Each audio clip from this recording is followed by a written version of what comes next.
There is a technology solution to the social context of this ethical implication in both HPC and other system, which is being worked upon. I will just touch upon it in the last. To start the discussion, I will first cover the evolution of the HPCs, how they have evolved, starting from the bare metal systems, shifting to the virtualization, from virtualization to the cloud systems. Then came the on-premise CPU GPU combination. Now on-cloud CPU GPU combination. So the way I look at it, the HPC, the way we evolved, there's a 5 or 6 stages through which it has gone, and it has reached a certain stage where it is becoming kind of ubiquitous. It's accessible to the large group of people now compared to the previous system where it was only limited to a group of researchers in the universities or the, I'll say, high-end R&D institutes. So that's the journey which I'd like to cover, because the way it has evolved has the reflection on the security paradigm. The HPC security paradigm, HPCs have been traditionally designed to accelerate computing, solve problems, go deeper into it. There's an inherent amount of trust involved on the people who are going to handle it. Even if the large teams were collaborating from different locations, kind of the access to the system and the provision of the computing and the memory was kind of not monitored very heavily. But with the now that HPCs are becoming ubiquitous, it's becoming accessible over the cloud very easily. The security framework need to evolve. So that security favors certain amount of work the NIST USA has done. I will take some motivation from it. It's only a guideline. On-ground implementations differ, and there's a lot of scope in this field to undertake the further research. Coming on to the third one, the ethical implications. So ethical implications also went into 2 or 3 directions. More of it we'll discuss in detail later, but just to give a hindsight, initially the ethical implications were related to whether you are using too much of energy, too much of power, water resources, too much of cooling is required for the large data centers. From there, when the AI and ML kind of thing came, whether the application of these applications which are running on these, they are getting biased, and whether there's a social context to it, whether this is justifiable, non-justifiable, how should we treat those solutions which are emerging on those. So that has got into slightly different zone altogether. So we'll cover these one by one. Let's start with the first one with the HPC evolution. We'll just have a reference to a traditional bare metal high performance computing clusters, which is the, I say, 20 years back, the way when the thing started. So basically, high performance computing means a lot of computers, a lot of computing nodes, a lot of memories, and all of them are clustered together. The idea is that parallelization should be the key enabling factor into this kind of a structure, where the multiple compute systems should be able to either parallelize the work or collaborate the work or distribute the work over the multiple nodes to solve the bigger problems. The core of this system was a compute cluster as shown in the center, where multiple compute nodes. We're just considering one as that we're running on a Linux OS. Earlier, there's other OSs also running, but primarily not all Linux. Now, to manage this compute clusters, which are going to run through a job scheduler, which is going to decide how much compute or the memory is given to whom, which user, that work has to be done. So there is a management node comes into play. The role of the management nodes is provide the access to the users, group the users as per their role and charter. If there's certain research groups are working on a different sets of problem, group them in separate groups within that. provide the access or the connectivity to this compute cluster through a controlled environment. For that, you may require to have some internet interface. That's the networking and the interconnect down below. Considering that within the compute nodes, the connectivity has to be of a very, very high order. You do not want any bottlenecks into that. Based on that, the compute clusters configuration can also vary. So it's not that all the HPC clusters will have the same configuration within the system. Depending on the problem statement which is being solved, the HPC cluster internal design, basically the way the compute nodes interact with each other, the way the memories are placed and the interconnects are placed, that may also change. How much of memory to be provided with the each compute node, or the problem statement is such that the shared memory is more required. All those inherent designs will come up from the problem statements. So networking and interconnects plays a major role. And then comes the finally the file storage, wherever the large amount of data which may be being generated by the HPD is required to be stored. So there may be again multiple scenarios. It may be that the data which is coming in is very large number. Say if AIML kind of a workload, there is a lot of data and the learning has to be done. So that requires a different architecture. Whereas if you have some other kind of a problem statements where you're trying to say design of a material or molecular structure discovery, where giving a problem statement, it generates a large volume of data. So in one scenario, the input data is large, output data is, output result is small machine learning model. In another scenario, the input problem statement is small, but the result dimensions are very high. So depending on the problem statement, the parallel file system is designed. Now, over a period of time, so this was the initial state, initial high performance computing platforms. However, they were limited because of they get limited. The utility used to get limited because of the configuration issues. They're kind of hardwired to the system. If there are any changes required to make into connectivity, it was difficult. If you needed to partition this system to provide services to multiple users, sometimes it required a hardware kind of a reconfiguration, or the interconnect need to be redone. So over a period of time, with the virtualization coming in, the HPC systems migrated to the next level of system. Okay, even before we go to the migration, even at the bare metal level, if we try to map what's the software stack which is running on this, that is without virtualization. Okay, so on the left hand side, you have the hardware of the HPC. So you have a starting from compute nodes. There is a interconnect fabric which is connecting them. Then the input output data is being collected from this interconnect network fabrics, and then being forwarded to the storage nodes, and finally being going to the storage hard disk. Now, all this requires multiple level of software applications, which are kind of mapped onto the right side. So you have a parallel file systems, which is working over the top of the storage devices. You have a client and the server of the file system, which is being running through the storage networks, which is managing okay, from which compute node the data has to be stored in which storage device. Then you have a MPI, POSIX, then HDFS and other IO libraries along with the HPC applications running. Why understanding of this is important in context to security? More the number of application layers and more the number of interfaces, from the cybersecurity perspective, the attack surface increases. So that's the most basic of the cyber attack red teaming perspective. As the number of layers are increasing, as interfaces, more and more interfaces become available, the opportunity for the cyber attackers to exploit one of those increases.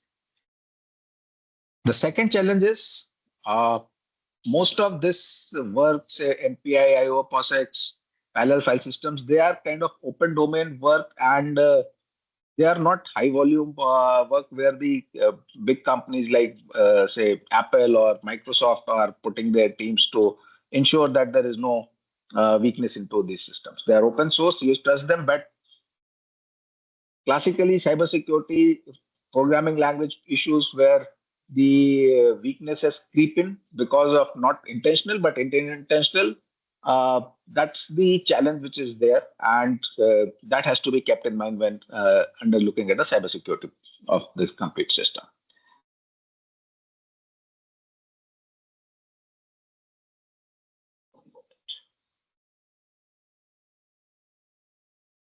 So this again once slightly more granular description of the interfaces of now going from the storage infrastructure hardware going to the HPC application and looking at the file system level, IO at the input output middleware level, and then high level libraries. So these are the points which need to be, these are the interfaces and these are the libraries which in the long term needs to be protected from the cybersecurity perspective when the HPCs are getting exposed to the internet or they're being connected outside.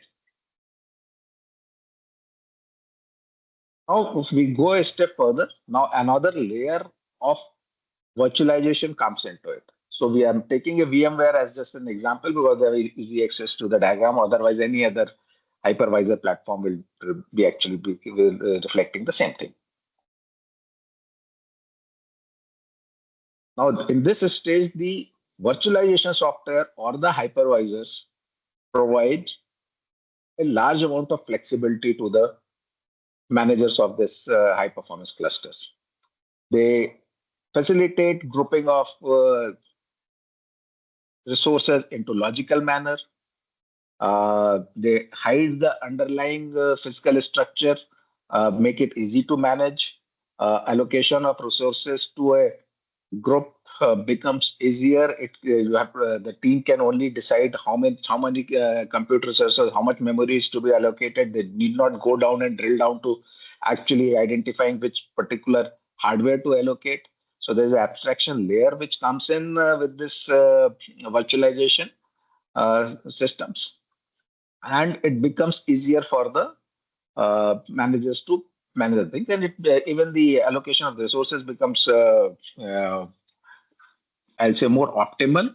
The parallel file systems, number of hard disks, whatever the total storage is, it's kind of represented to the admin team as a single block, which they can partition and provide to different users. So it increases the productivity. It is more manageable.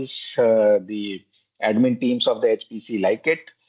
Uh, Especially in the environment where multiple teams has to be allocated resources dynamically, that uh, is that everyday basis you want to reallocate and prioritize the work. So that's the kind of flexibility these systems offer. Now, along with that, to undertake this kind of a work, so you will have the VMware EXI, which is basically a hypervisor, and then you will have a some kind of a application centralizer, which VMware call vCenter, but there are other similar products for all other virtualization systems also. So this vCenter is the place which does all this management actions on these. So once this process is done, the hypervisor itself is becomes susceptible to the cyber threats. And it's not now, even 10 years back, people started targeting these hypervisors. The advantage of gaining access to one of the hypervisor is that instead of in a normal bare metal system, if one attack compromises one node, it has to travel from one node to multiple nodes to gain to expand its footprint. Whereas in a hypervisor, if the hypervisor is controlling 4, 6, 8, or multiple uh, hardware below it, multiple bare metal servers below it, compromising one of a hypervisor stacks gives more access. So it increases the flexibility. The simultaneously, it also increases the threat perception. So that was the thing. So even the all virtualization product people who were working on this, they are aware of that. So they came up with the new applications which run on top of it, the existing clusters, and they say, okay, within the management clusters, we will try to provide some kind of security on top of it. And they wanted to give security both at the uh, network level and both at the application level while managing the clusters. Multiple application systems which have been launched. So some of them are listed. So VRA, VROps, and NSX, which are built on top of the vCenter, and they kind of provide a virtualized environment not only the compute level but even at the management level, at the control level also. The partitioning of the resources and other things are done. So uh, spreading from one particular management cluster to another also becomes difficult. So they increase the degree of difficulty for the attacker to target only the hypervisor layer and gain access inside. So that's the next stage of, I'll say, development which happened. They subsequently further improved these things, and now they say, okay, at the bottom layer you will have the hypervisors running. On top of that, VMware's vCenter will run on top of it, and then you can create multiple research clusters which are allocated to different research groups. Uh, Inbuilt security, storage, data storage, storage at with the encryption, uh, and some other features were included into these product groups. But it's a kind of a challenge which is not going to finish there. The threat or the susceptibility of the any application whichever which this big companies launch, they challenge to their security always comes from the, I'll say, the open source, the attacker community or the hacker community. We'll just refer to a few of them which has come presently. Anyway, so they have built multiple logical layers on top of it, application stack to handle the security along with the virtualization. Uh, but the challenges are still there. We'll discuss after that. Now comes the another challenge that previously primarily the HPCs were CPU based, and with the advent of AI and machine learning and now LLMs coming in, the GPUs have also come into the picture.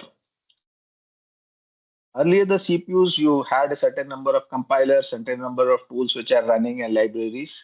With the GPU stack coming in, the complete new verticals of GPU lower level, middleware, and IO interface libraries, and the application layers have come up. Now, the problem with the CPU, GPU, and specifically with the HPC environment is that the work itself or the role of why the CPU or why the HPCs are being used, you want to fully use the available capacity to the last core within the, I will say, available into your CPU or the last thread which can be enacted or the maximum number of parallelization which can happen. That requires very low level of access to the hardware. Traditional boundaries, say you have a normal user, a admin user, or a kernel user, that kind of a differentiation in the HPC applications was not built in when they were built in from scratch. Okay, so the first that kind of a differential or that kind of a, I'll say, boundary conditions are not there, so that a particular team cannot be bounded by that, and as such they require access to the underlying hardware to actually execute execute their algorithms or their trials or whatever they're trying to do with the maximum capacity. So if you restrict the access to the hardware, the efficiency or the capacity of the algorithm reduces. So it's a kind of a two counterproductive. Both are it becomes a counterproductive to the problem statement. So cybersecurity is becoming kind of restrictive. If you implement it too much, the performance degradation is going to happen. So that was the another thing which came up, and this as a background, we now need to look at the HPC security paradigm as a framework. So the problem statement, which I tried to cover in the last 20 minutes or so, we started with the bare metal platforms, shifted to the virtualization. Subsequent to the virtualization, the AIML stack and AIML stack needed the GPUs to work. GPUs need access, or the GPU or both CPU and GPU in HPC. The applications which want to utilize the HPC need the access to the very low level of hardware. So the traditional kernel level restrictions which are there in modern operating system inbuilt and protects the system, they are not available cleanly. And in absence of that, the ability of an attacker to go deeper into the system is slightly more. So with this as the background net, now we can look at the security paradigm and what are the challenges we can frame at this stage.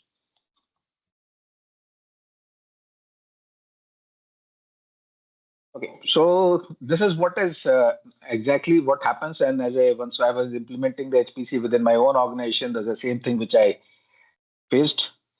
As a researcher, the focus is on the research, the problem statement, and cybersecurity is a diversion. Okay, and as correctly, so it is a diversion. Its job should be taken by somebody else. It has the if you focus too much on the cybersecurity, it has an implication. It will kind of deaccelerate the research work, impact the efficiency, uh, and delay the process. Okay. Wherever the people who are at the management layer, another layer, and whenever especially the HPCs are, if they are getting exposed to the outside world or they are being connected to the open internet, some kind of a regulatory framework will be imposed by the maybe a government or non-government organizations, and then it's kind of creates a loop which is going to limit the usability. So it changes the focus overall, and the idea is that it, the ideally we should the research team should not get bothered by the cybersecurity challenges. But the second problem happens. The core cybersecurity professional which you try to bring into the system, they don't understand the HPC. Okay. The problem happens, they are aware of the classical system, they are aware of the classical operating systems, the cybersecurity tools are very well designed to integrate with your, say, Windows Active Directories or the user or identification and management systems. Whereas within the HPC, all these things are not very uh, say comfortable for the cybersecurity people who come into those domains. They find it's a different beast altogether. The libraries and other things which are working here, they have never heard of them because this is a kind of a scientific zone work which is happening. So that's where the cybersecurity professionals also find it challenging. So in the nutshell, my experience was that so you got to create a cybersecurity team which is specifically tuned to the HPC kind of applications, and expectation that a normal cybersecurity person who has undergone, say, training and courses in a standard cybersecurity, uh, he will not be able to handle this problem. So that's the lesson learned, and that is where the I think the word is also going.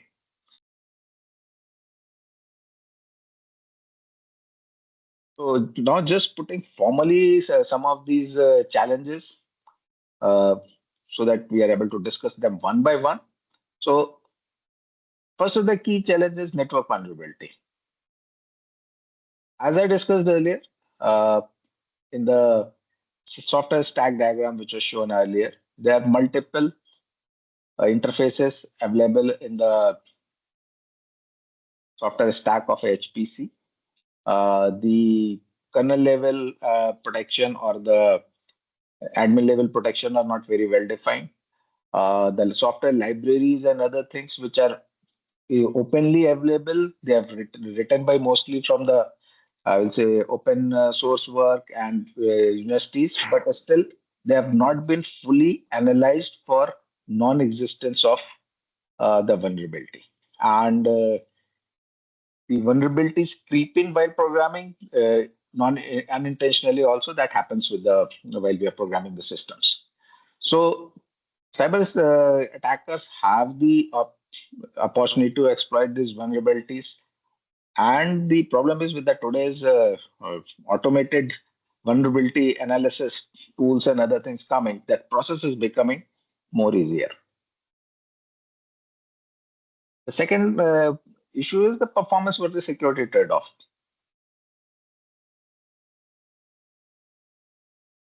Even in today's classical networks, the moment you introduce too much of security, the performance is impacted. In the standard web systems, wherever you want to increase security, the hardware security modules come into play, which undertakes the encryption, decryption, and other things at the hardware level. Because otherwise, if you want to do everything in the software or using the CPUs, it becomes too cumbersome and delays. The latency becomes very, very bad parameter. So here also introducing the too much of cyber overlay on top of the HPCs will have its impact. So a clear balance has to be worked out. Next is the issue is data security concerns. HPC systems may be partitioned for multiple, say 3 or 4 groups, which each of them may be handling the sensitive data and specific research work of their own. They would like to protect it. And specifically in the case of hypervisor compromise attacks, which I just discussed initially, where the multiple logical groups becomes or the clusters becomes accessible to the attackers because the hypervisors gets compromised. The threat to the data becomes or the threat of data loss becomes very, very high. Now, the problem is this data is being operated within the clusters. It's being stored, processed, and recopied. So the data at this stage cannot be encrypted. So that becomes another challenge. So within the HPC domain, mostly the data, if it is encrypted, it will be in the parallel file system. But once it draws into the compute nodes and the memory is there, the data is decrypted. Uh, and as such, you're trying to solve a difficult problem. So the concept like let's try to do homomorphic encryption and other places, they will severely degrade the performance. So that's not an option. So that's where the data security comes into play, and the solutions has to be built around that.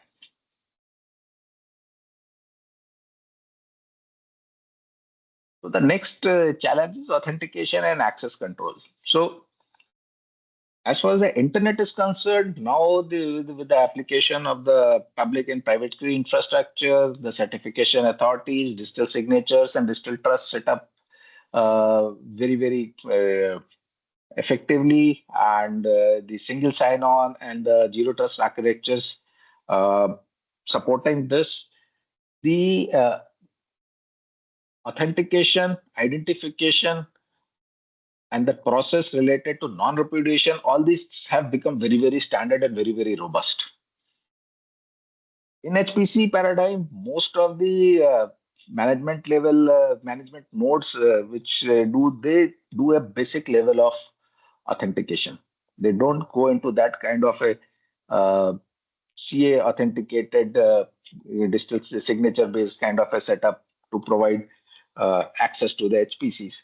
And that is where the some loopholes which can be exploited emerge. So that's the one place where actually there's a lot of work happening. I will also refer to one of the research papers which just came in 2024 last year, October, November, which has tried to address this problem by combining some of the known problem statements and known technologies which are there in open domain, combining them together and building a very robust IAM platform for the HPCs.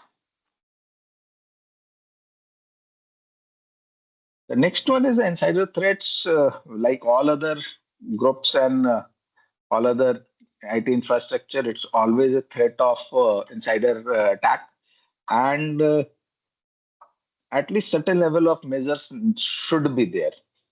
However, traditionally HPCs they didn't have this kind of a, or this was not into the framework, so that was always a challenge to implement it now. However, this is still a problem which I don't foresee there is any immediate solutions, because the classical pattern or behavior anomaly and all those things which happen in a classical networks, with the amount of data being generated and processed within the HPCs, it is very difficult to implement those kind of solutions.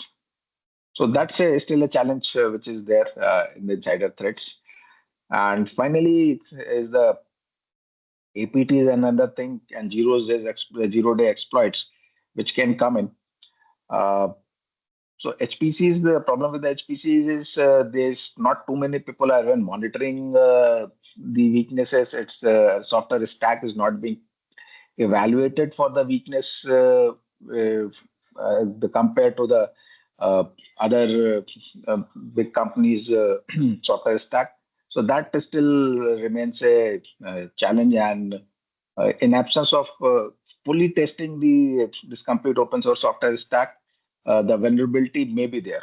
As I will say, it may not be intentional, but unintentional vulnerabilities might have creeped in, which require to be tested. So the recommendation will be kind of a dedicated initiative to test all the libraries, middleware, and the balance of the software stack for vulnerability what is being used within the HPC platforms. And just to now coming further to this software stack, another thing, just to give an idea how complex the problem is. So if somebody is trying to work on a HPC which is running a PyTorch with a Linux and an Intel GPU, okay. So the different these are the different libraries which have been listed, which comes into the play. And this is primarily Intel-based systems. So here, as you see, multiple kernel-based virtual KVMs, they are open source. Then PyTorch, TensorFlow, FFmpeg, they are open source. Some portion is of Intel, which is, yes, they will vouch for it. And there's some portion which is open source created by Intel. Okay, that's all which is in the violet color. That is the thing, and the total open source component, except Linux OS, yes, everybody is very, very sure they will be very good. But rest of the things be required to be kind of tested and verified for the vulnerability from the cybersecurity perspective.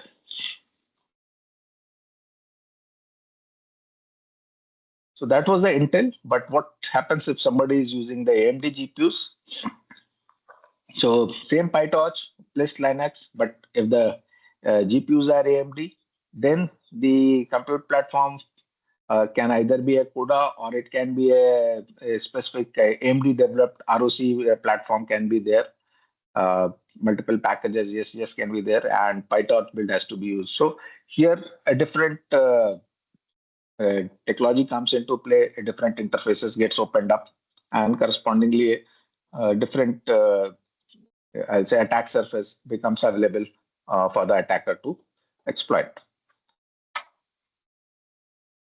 Similarly, NVIDIA has developed its own set of CUDA and NVIDIA GPUs applications, which some of them work with other applications also.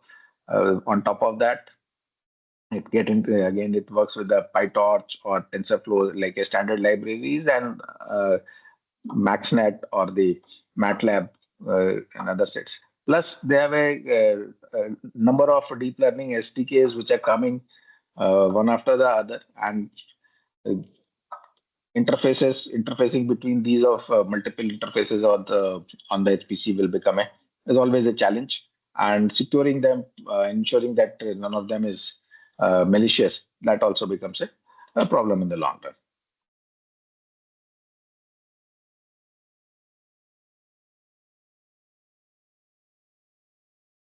Now, there's some people who wants to go totally open source, so XLA is one of them. So instead of getting bounded by the specific vendor specific XLA, or they call it the accelerated linear algebra, their claim to fame is that it can work with any GPUs. They support many major Python libraries, both PyTorch and TensorFlow.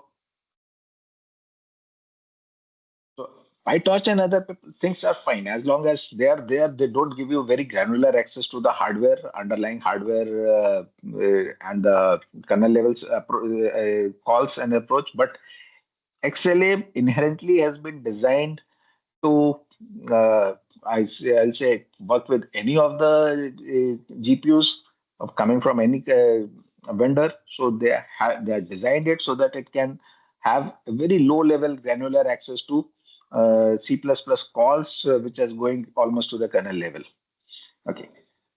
So this gives engineers access to the very, very lower level of capabilities. And in case this particular stack is compromised, and around a year and a half back, a major attack on this was attempted. If this particular stack gets compromised, a very admin level or a very deep level access is granted to the users who are trying to attack this particular system. So it's a very good software, but it's open source, a small user community. Adaptation is becoming uh, high. I think in India, both E2E and Yota are adopting this for providing the services to the multiple users.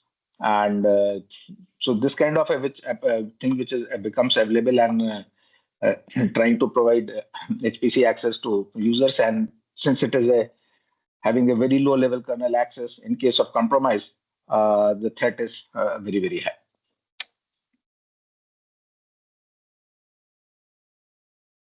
And to give an idea of what so about one of the uh, recent attacks, it was done around October 2023. It was a VMware remote code vulnerability execution, which could compromise not the hypervisor, but the VMware vCenter application itself. So this remote code execution and this severity was 9.8 out of 10 by the CVV. So generally anything which is above 9 into this index is considered to be very, very critical. So the threat keeps happening. So this is just one of the threats which is of the high order. So this kind of a threat don't come every day. So this I will say once in 2 or 3 years we are seeing something like this happening for the critical level infrastructure design. But if we see what is happening on a regular basis, okay. So this is the latest which I just took few days back to just get an idea whether what's happening on the VMware platform and how many vulnerabilities are coming. So as you will see, the last one is 30th January, 6th of February, 30th of January. So one after the others, the vulnerabilities are being detected and are being disclosed. And over a period of time, that knowledge in the hacker community that most of the world's virtual infrastructure is running on the VMware has now guided them to target their more energies on VMware rather than trying to exploit the Windows or the Linux, which has had a reasonably robust kernel level and admin level protections. So this VMware has been become a target for last 10 to 12 years. Very, very focused attacks are being developed. And if the your HPC platforms exposed to the internet are dependent on VMware for managing this kind of the cyber threat, I'll say manifestation is likely to happen, and the necessary protection has to be in place to resolve this.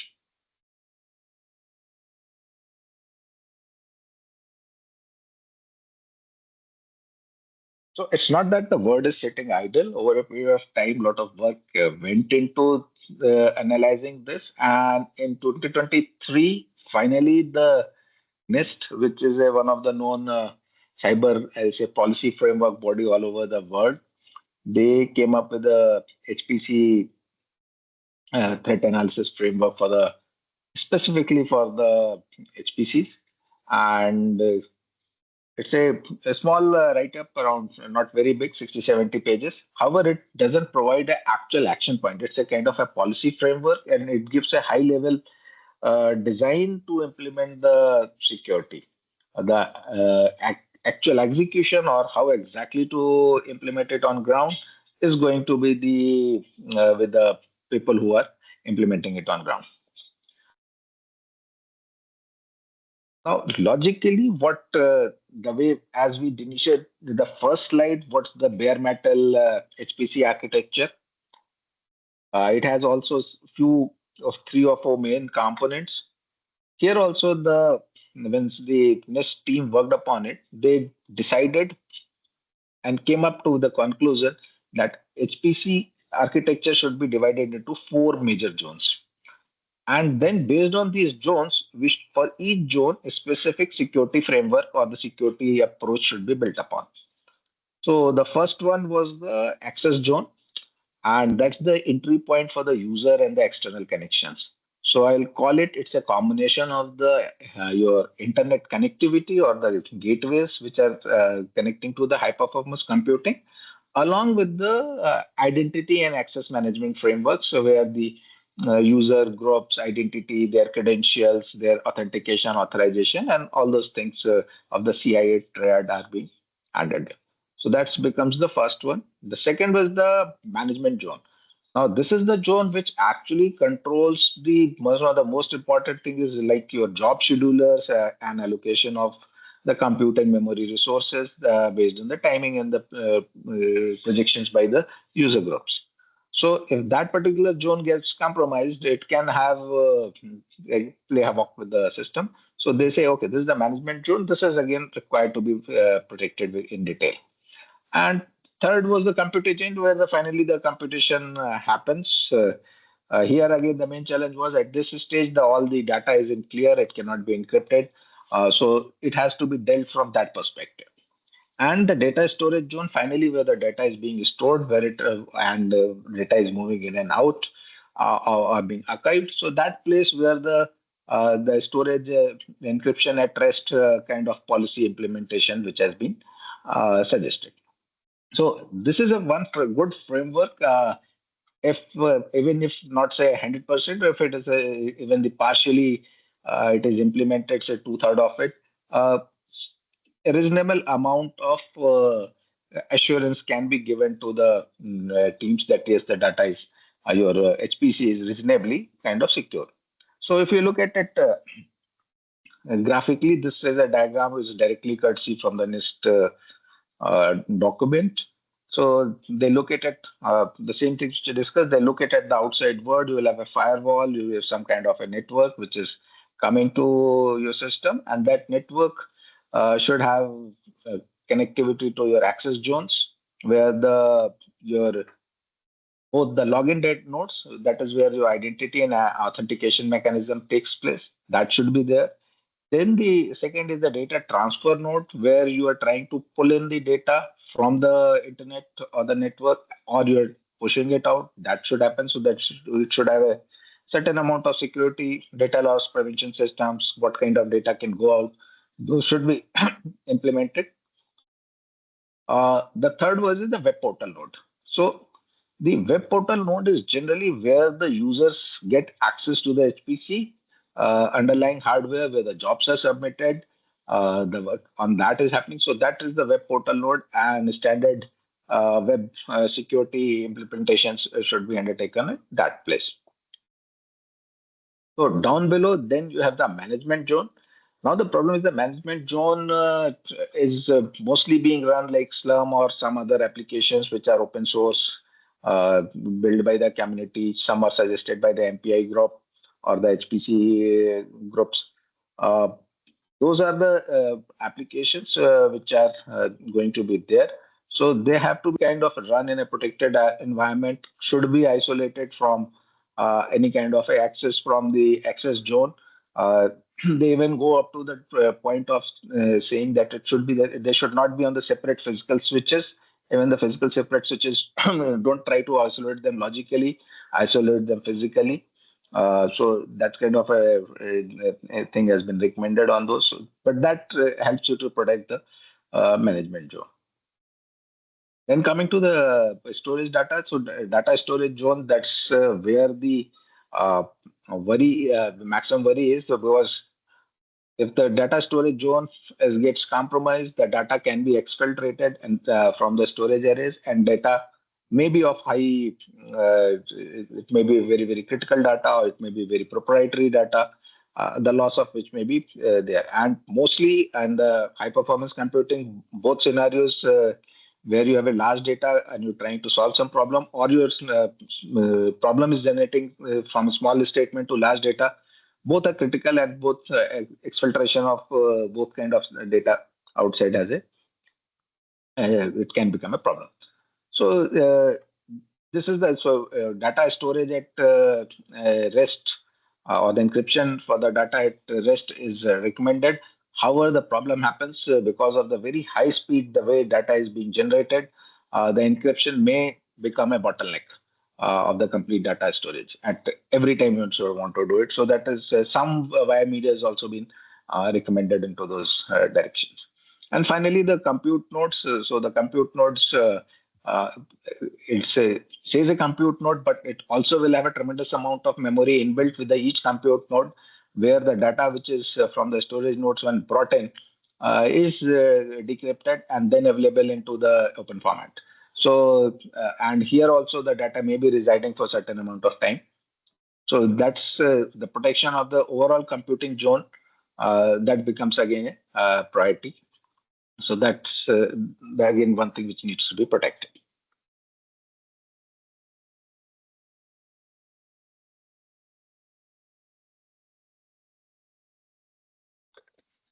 So along with this NIST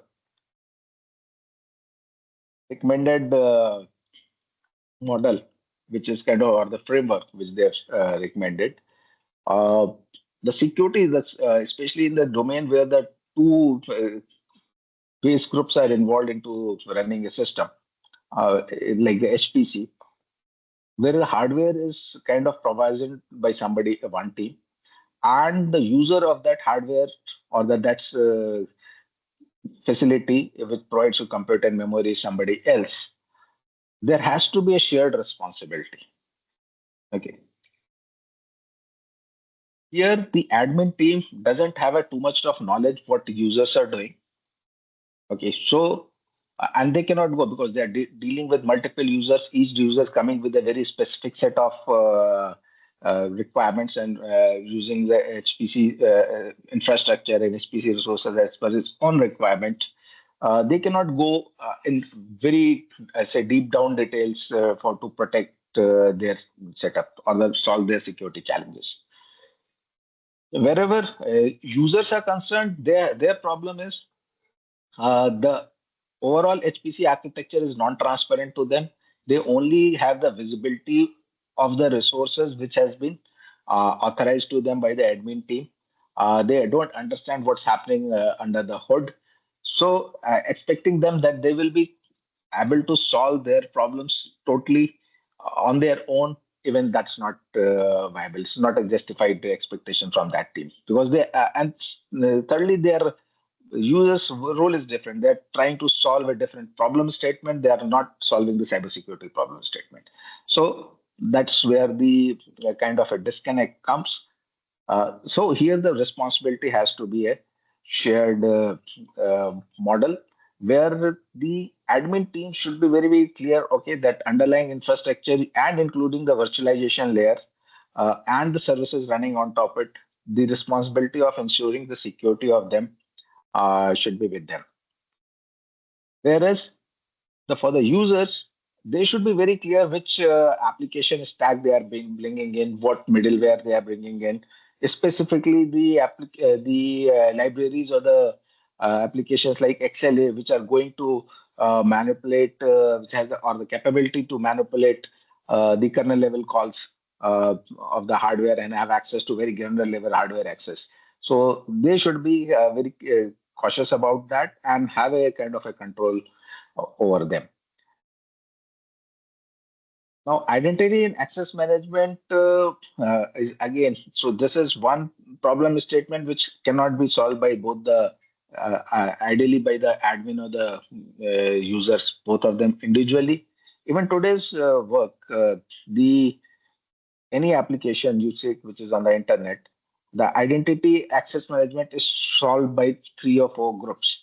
So there is a say admin team or a web server which is providing the inherent infrastructure for storing your username password. There is a digital signature and digital certificate, the certification authority which is managing your digital signatures. As a user, you buy the digital signature on top of that, and you get certified by that digital signature team, and that get certified to the web server. So there are more than two users, more than two people involved. That's a very simplistic approach. If you bring auth and other thing or to another authentication, the things become more complex and single sign-on and other things. So that's where the work need to be done. And for the HPCs which are exposed to the outside world, that should become this problem need to be solved with the more complex applications. So now, with this shared responsibility model, this got to have some amount of management which undertakes this work and ensures that and kindly work it has to be done mostly by the some people from the admin team only who kind of have a broad overview of what the users are bringing or the research groups are bringing and what kind of approach they will be doing and enforcing some amount of say policy-driven security measures on their access and applications. So this is what I was referring. This is the one of the recent work which has happened and which is tries to bring in the lessons learned from the web enterprises of doing a single sign-on and Jetty or the zero trust architecture for kind of HPC based systems, and they have done this work specifically for the one of the UK's high performance computing platform that assembled AI or AIAR Research Center. They try to combine the identity and access management and single sign-on along with the JTF or HPC kind of a environment. Just to give a broad overview, so this is structure. This is the IAM challenge that they're trying to solve. Here, the structure is slightly different from what we have seen from the say a classical HPC architecture. Here, they have three or four different things. What they call it is based on their specific structure. So they have on the top right hand side is the modular data center, and down below is a site-wide service. So modular data center is basically a data storage as a parallel file system. Then they bring into the site-wide services. This is primarily a SIEM kind of a solution, which is security incident and response system, which stores the logs being generated by the their data centers along with the security center. And front door service on the FDS left hand side, it is the identity and access management implementation, improved one.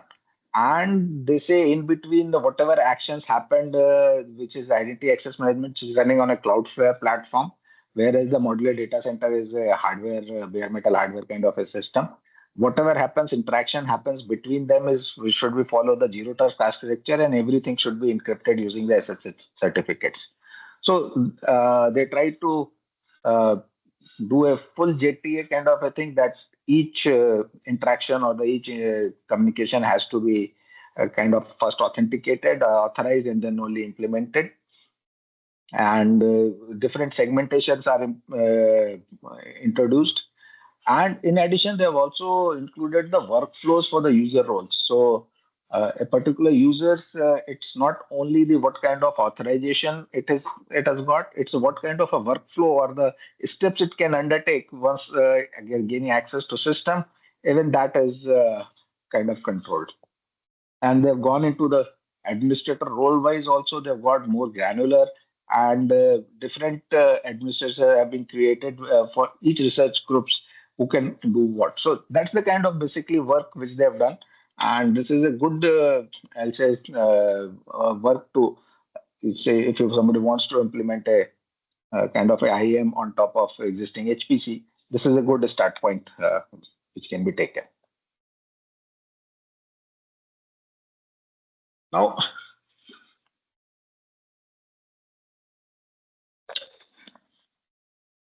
so HPCs primarily were earlier available to the R&D communities or the scientific groups or the good colleges, where the all these data HPCs were available only internally.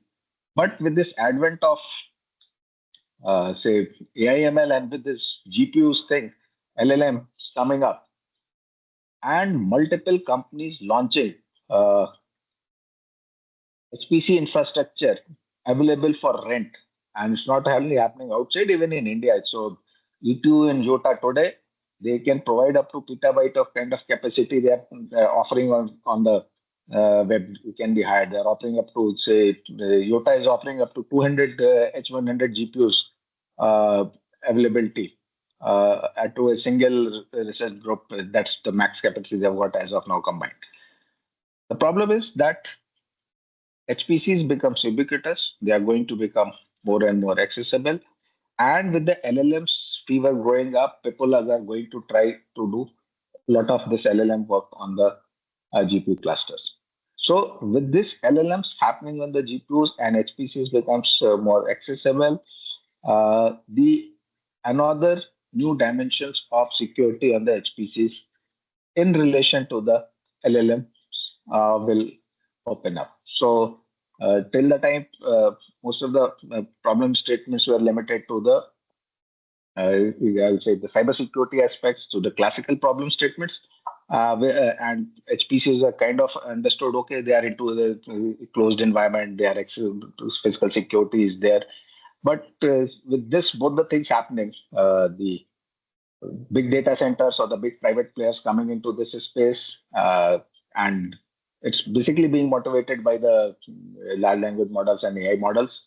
So another new frontiers of the security will open up into the HPC space.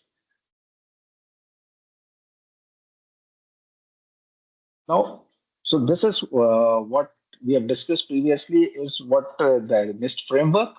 Uh, So AWS has kind of posted a actual, uh, I'll say, true implementation of that framework as a guideline on their website, which gives a good idea about actually implementing that framework on the ground.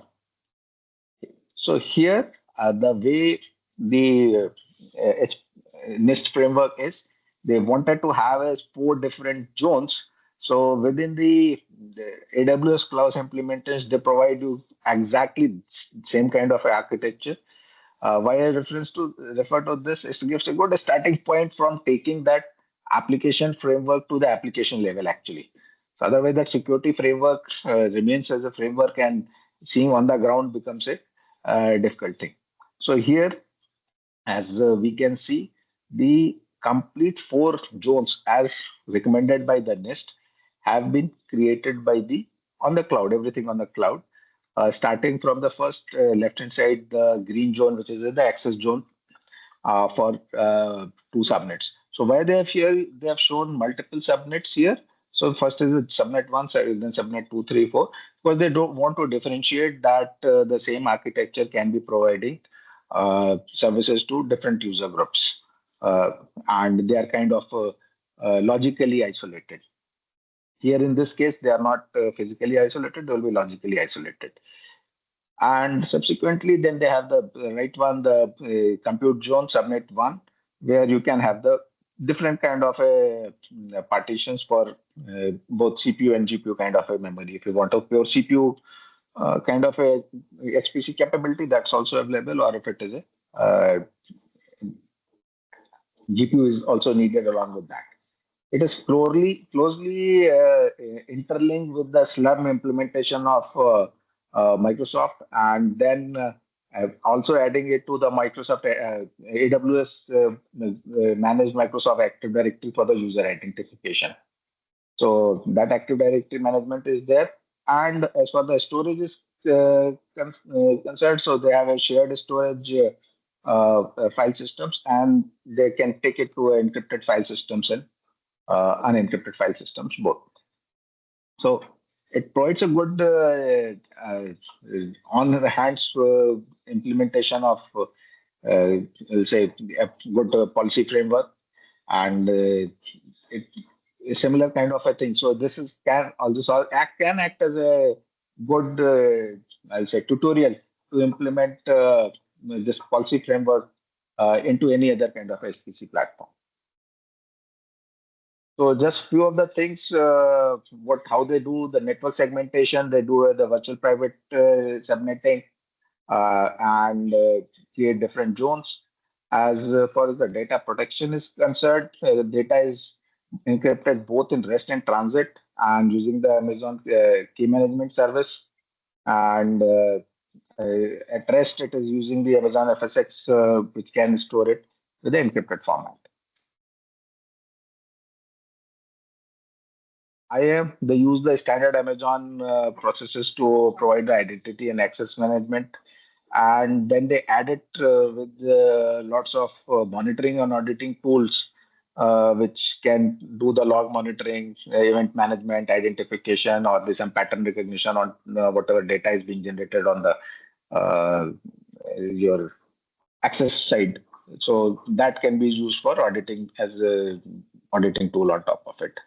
And whatever is happening, work is happening at the job scheduler and the allocation of the hardware and utilization of the underlying resource. So using the slum accounting and all pushing all that into a database, it provides a unified view where the monitoring of the job allocation and the resource management can take place. So that's the kind of a work which underlying work which they have provided, and I found that to be a really good study to transform or translate a security framework to actual on-ground implementation.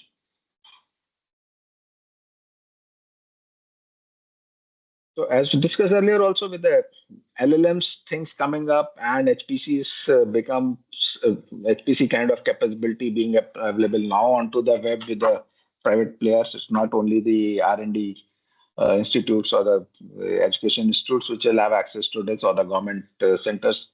The challenges of the HPC and research and LLMs are going to be becoming more and more.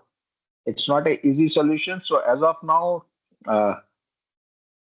HPCs are solving the problems of LLMs. That means they are helping to train LLMs.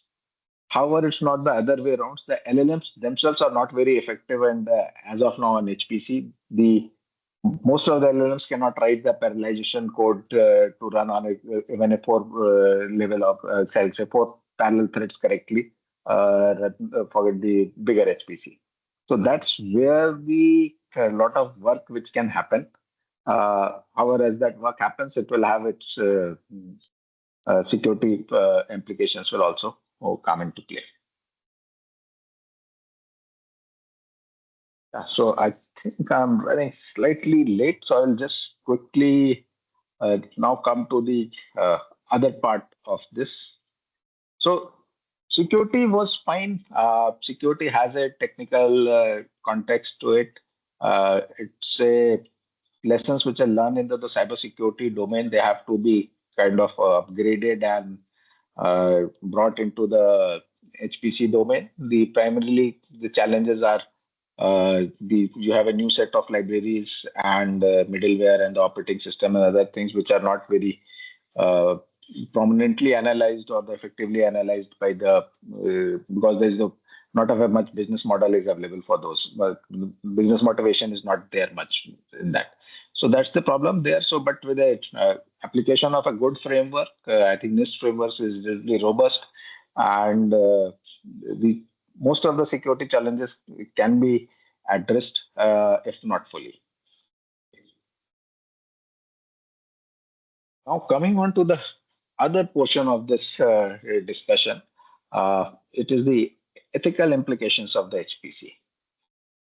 In the end, what I feel, we got to find the technology solutions for the social context. Some work is on into this field, which I could gather. Frankly, even this was a new topic for me also. As far as ethical implications were there, I was okay with it. But finding technology solutions, so I tried to find out few things, what's happening. Given time, we'll try to show some highlight onto it. Okay. So first, let's start with what are the specific ethical dilemma which is there in front of the, I will say, supercomputing or the high performance computing or the, uh, I'll say, big data centers which are churning machine learning models and other things. First is the environment sustainability. They are consuming a lot of energy, and the recent example was when this fire happened in US in the Los Angeles. There's a lot of talks that the water of the Los Angeles was diverted to the data centers, is not available into the what would say the firefighting pipelines. I'm not so sure whether it's right or wrong, but that's what we came to heard about it. Anyway, LLMs are the costliest of problem solvers. Okay, and people are trying to solve the problems which frankly don't require a LLM. So everybody is like a people are there's a major switch which is happening where people have stopped using the search engines and stopped asking the chat GPT.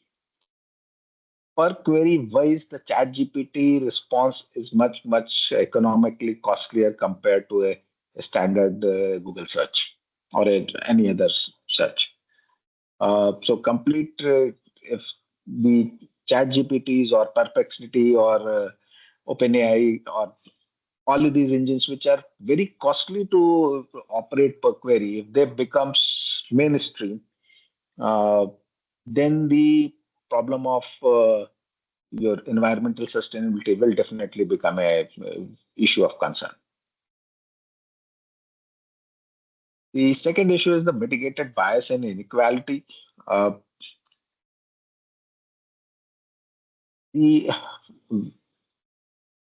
world is now going switching back to the kind of technology control regime with the US putting restrictions on the number of GPUs which can be sold outside US, and India is also one of them which has a limited access to GPU. As of now, that number is fixed to 57,000 in a year. So, with the present model, India has to get license and get only 57,000 model GPUs in the next year onwards. Just to give you an idea, the Indian government was planning one full AI data center with 10,000 GPUs. Yota is planned for 20,000 GPUs, kind of a one data center. So combined, these two only consumes more than half of what is accessible to us in the next year. If the rest of the technology is going to build upon the accessibility of this as a core resource, then the this issue of inequality comes into the play. The solutions are there, like probably a DeepSeek is a good solution. When they didn't have access to too many GPUs, they solved it by improving the algorithm.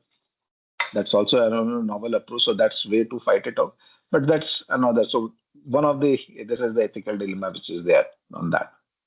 And the third one is the transparency and accountability. So how this resource allocation and who should get access to which project, who should get access to this resources, how much of time. Uh, Anybody who's operated the HPC within a small community also understand that there's a lot of fights happen internally to get access to the job scheduler and getting it allocated at the preferred time and the preferred place and trying to get priority. That happens in a very small level within the say like academic or a R&D institute environment. If that's the reality on ground, when it becomes at a national level and a very high level, when there's a accountability comes into play, that's going to be a challenge. So these are the few top level ethical dilemmas which are there. But coming down to the uh, actual things which are happening on the ground today. Okay, so HPCs are primarily now being coming combined with the AI/ML problem solving. And that is where the issue of fairness, transparency, and accountability again come into play. This fairness and bias is a very, very tricky subject. Uh, and I'm not very sure myself whether uh, bias is a good thing or a bad thing.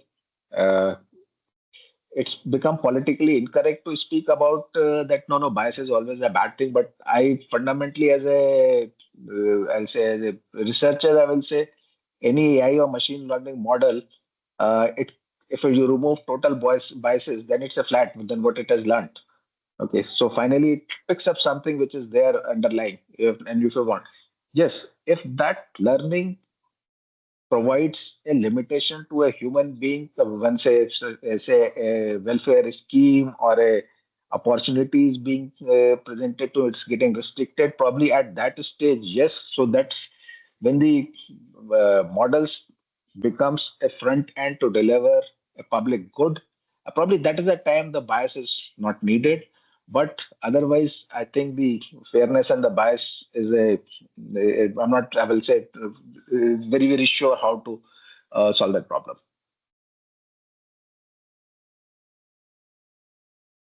So there's a lot of work which has happened in the mitigating bias in the AI systems. First, they say, okay, diverse data collection. Then there are certain approaches. If you are where they're doing trying to identify which particular data set introduces the biases, and if it's a classical DNN or a neural network learning, if a certain nodes or the certain weights can be deactivated or removed or kind of nullified so that the bias doesn't represent in the final output. So that kind of interesting work which is happening. I think it's a quite presently it's a jackknife and the knife approach, which are the two approaches which I've had encountered where they tried to specifically splice or the very finely knife the introduction of the bias by removing the surgical removal or some nodes. Very interesting work, but I'm not sure whether how good it is. It worked on a particular data set, but its applicable generic applicability, I will not be able to comment upon.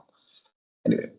Now, the third one is okay, enhancing transparency and explainability and trying to put explainable AI and interpretable models. So the problem is till the time the you had NN, you had DNN, at least there is still a kind of a back-end knowledge of how these things work. But with the LLMs coming in, uh, even my personal view is LLMs brings the answer is something which is palpable, which is seemingly right, but it's probably not the best. So in that kind of a scenario, uh, explainable AI becomes a challenge, and it's I think one of the issues which need to be solved. Frankly, need to be solved. Otherwise, trusting an LLM for the answers, because it gives an answer when it doesn't know. So that's the in that kind of a scenario, it's a very I'll say very high level of ethical challenge. Long term, what it is going to happen if the everybody starts generating the content using the LLMs, and LLMs which are based on the content which is generated till now. It may happen that the further knowledge generated is only a derivative of the present knowledge, and it may not be the if we don't probably look at this very seriously, then original innovation or the original knowledge generation may get hampered in the future. So I think that's one of the ethical dilemma which everybody who's in this research field should look at it very seriously. And that's probably what it says. So I think I've gone ahead and spoken the things which are coming to the last few slides. So LLMs, they have a multiple issues. Bias can have the results. Even in LLM, without the bias also, I'm not sure how good is the mathematical foundation of the LLMs that given a query, it is giving me the best possible answer and not just an answer. So that's one thing which I'm not sure. And that's probably one thing which need to be probably looked into more detail. And the last thing contains imperative to spend skewed outcomes in scientific research. If you try to ask LLM something which is very current, and probably the work has not finished on these lines, LLM still gives an answer. The answer is actually factually wrong. And that's where I think there's limitation of these systems are.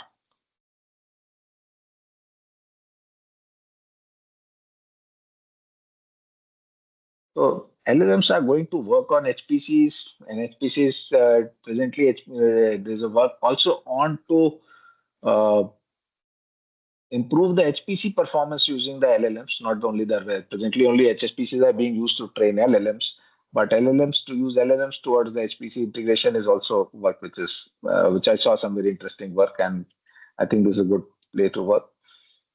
So there's some amount of guardrails, protective measures on the LLMs which need to be placed. And once we're looking at HPC LLM interplay, some kind of a framework probably in future should come in. This field I think is very open, just emerging, and one way it has been kind of thing. LLM getting trained on HPCs has kind of matured, and people have worked out a very efficient solutions. But the other way, it is still an open question. I think with this, I have uh, finished my time also, and I think this is my last slide. So I would like to say thank you everybody for patiently listening to my work, and thank you very much. So I